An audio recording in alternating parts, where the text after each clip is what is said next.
Hi friends, ఈరోజు October 14వ తారీఖు 1956లో బాబాసాహెబ్ అంబేద్కర్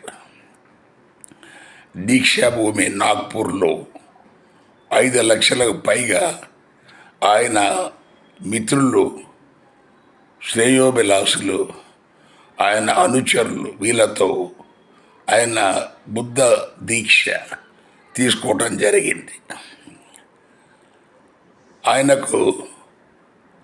మనకు బుద్ధ దీక్ష ఇచ్చింది మాస్తా చంద్రమణి గారు, బౌద్ధ భిక్షు. అది ఒక చారిత్రాత్మకమైన రోజు.